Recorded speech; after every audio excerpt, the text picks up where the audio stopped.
किताबुल ईमान बाब नंबर 4 हदीस नंबर 10 अल मुस्लिमु मन सलिमल मुस्लिमून मिन लिसानिही व यद।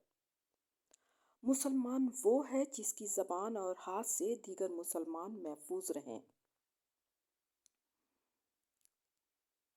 हज़रत अब्दुल्ला बिन उमरो बिन आस से रवायत है, वो नबी करीम सल्लल्लाहु अलैहि वसल्लम से रवायत करते हैं कि आप सल्लल्लाहु अलैहि वसल्लम ने फरमाया, मुसलमान वो है जिसकी ज़बान और हाथ से दूसरे मुसलमान महफूज रहें, और महाजर वो है जो इन कामों को छोड़ दे जिनसे अल्लाह ने मना फरमाया।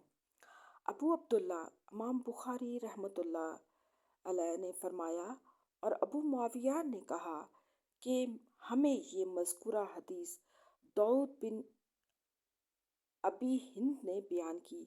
उन्होंने आमिश अबी से, उन्होंने अब्दुल्ला बिन उमरो बिन आस से, उन्होंने नबी करीम सल्लल्लाहु अलैहि वसल्लम से।